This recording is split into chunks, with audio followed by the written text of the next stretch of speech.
آئیے میں آپ کو دور رسالت صلی اللہ علیہ وآلہ وسلم کا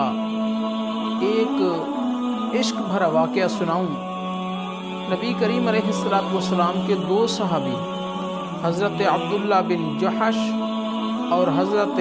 سعد بن ابی وقاص رضی اللہ تعالی عنہ، یہ نبی کریم علیہ السلام کے پیارے صحابی، ایک دن انہوں نے یہ مشورہ کیا، اس وقت احد کی جنگ میں تشریف فرما تھے۔ یہ دونوں صحابی رسول انہوں نے یہ کہا کہ حضرت عبداللہ بن جحش نے حضرت سعد بن ابی وقاص رضی اللہ تعالیٰ عنہ کو فرمایا کہ اے سعد میرے پاس آؤ، آج اللہ رب العزت کی بارگاہ میں دعا کرتے ہیں، آج رب تعالیٰ کی بارگاہ میں دعا کرتے ہیں کہ اللہ پاک ہماری دعا کو قبول فرمائے گا۔ ہمیں یقین ہے کہ میں دعا کروں گا اور تو نے آمین کہنا ہے، اور جب تو نے دعا کی تو میں نے آمین کہنی ہے۔ اپنی اپنی حیثیت کے مطابق آج ہم اللہ رب العزت کی بارگاہ میں دعا کرتے ہیں۔ سب سے پہلے حضرت سعد بن ابی وقاص رضی اللہ تعالیٰ عنہ نے دعا کی کہ یا رب العالمین، یا رب العالمین مہربانی فرمانا،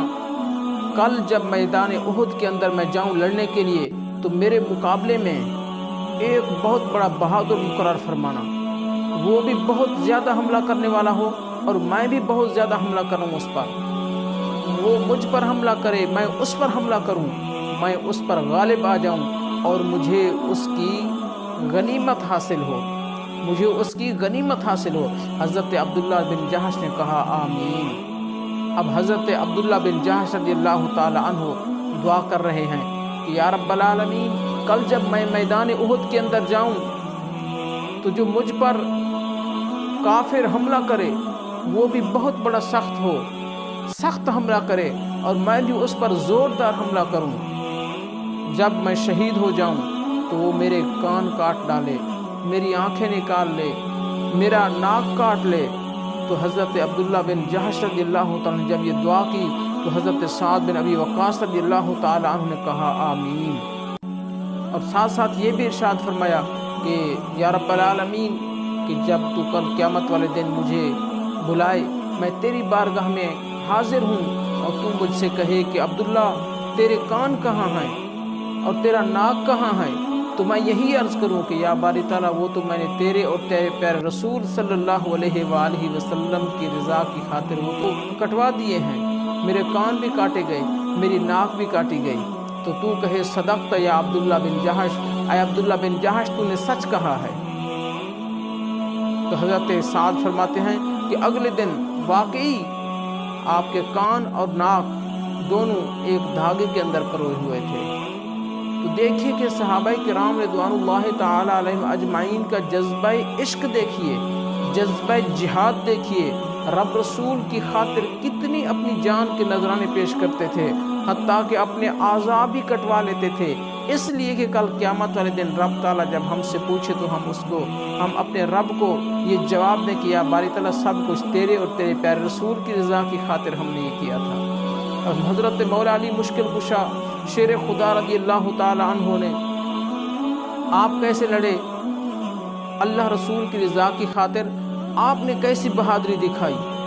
ایسا جرأت مندانہ انداز میں آپ لڑے۔ جب آپ کو پتہ چلا نا کہ نبی کریم علیہ السلام آپ اس دنیا سے تشریف فرما گئے ہیں، تو حضرت مولا علی مشکل کشا کفار کے جتھے کے اندر آپ تشریف لے گئے، آپ نے جا کر ایسی تلوار چلائی، ایسی تلوار چلائی، حتیٰ کہ اللہ پاک بھی خوش ہوا، فرشتے بھی خوش ہونے لگے۔ حضرت جبریل امین حاضر ہو گئے نبی کریم علیہ السلام کی بارگاہ اقدس کے اندر۔ نبی کریم علیہ السلام نے ارشاد فرمایا انہ منی وانا منہ، بے شک علی مجھ سے ہے اور میں علی سے ہوں، یعنی کمال اتحاد کی طرف اشارہ فرمایا۔ پھر جب نبی کریم علیہ السلام نے اتنا ارشاد فرمایا کہ علی مجھ سے ہے اور میں علی سے ہوں، تو حضرت جبریل امین ساتھ کھڑے تھے، تو آپ نے ارشاد فرمایا وَأَنَا مِنْكُمَا، اے علی آپ سے ہیں اور آپ علی سے ہیں اور میں تم دونوں سے ہوں۔ اتنی دیکھیں اللہ پاک کی طرف سے ایک محبت کا پروانہ مل گیا حضرت مولا علی مشکل کشا شیر خدا رضی اللہ تعالی عنہ کو۔ تو پیارے بھائیوں، آج فلسطین کے اوپر جو ظلم ہو رہا ہے، فلسطینی کے اوپر جو ظلم ہو رہا ہے، غزہ پر جو ظلم ہو رہا ہے، جو بیت المقدس کی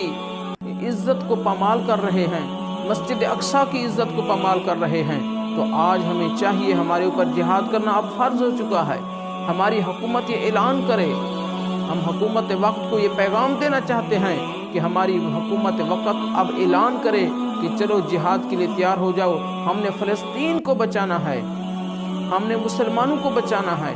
ہم اپنے پیارے نبی علیہ السلام کی عزت اور ناموس پر اپنی جان کو قربان کرنا ہے، ہم نے اپنے نبی علیہ السلام کی عزت اور ناموس پر اپنی جان کو قربان کرنا ہے۔ یہ سر ہم نے رکھے ہوئے ہیں تو حضور کی خاطر رکھے ہوئے ہیں، یہ دھڑ ہم نے رکھے ہوئے ہیں تو حضور کی خاطر رکھے ہوئے ہیں، ہماری جان حضور پر قربان، ہمارا مال حضور پر قربان، ہماری اولاد حضور پر قربان۔ آج اٹھو اور فلسطین کے مسلمانوں کی مدد کے لیے سارے لوگ فلسطین کے اندر چلو۔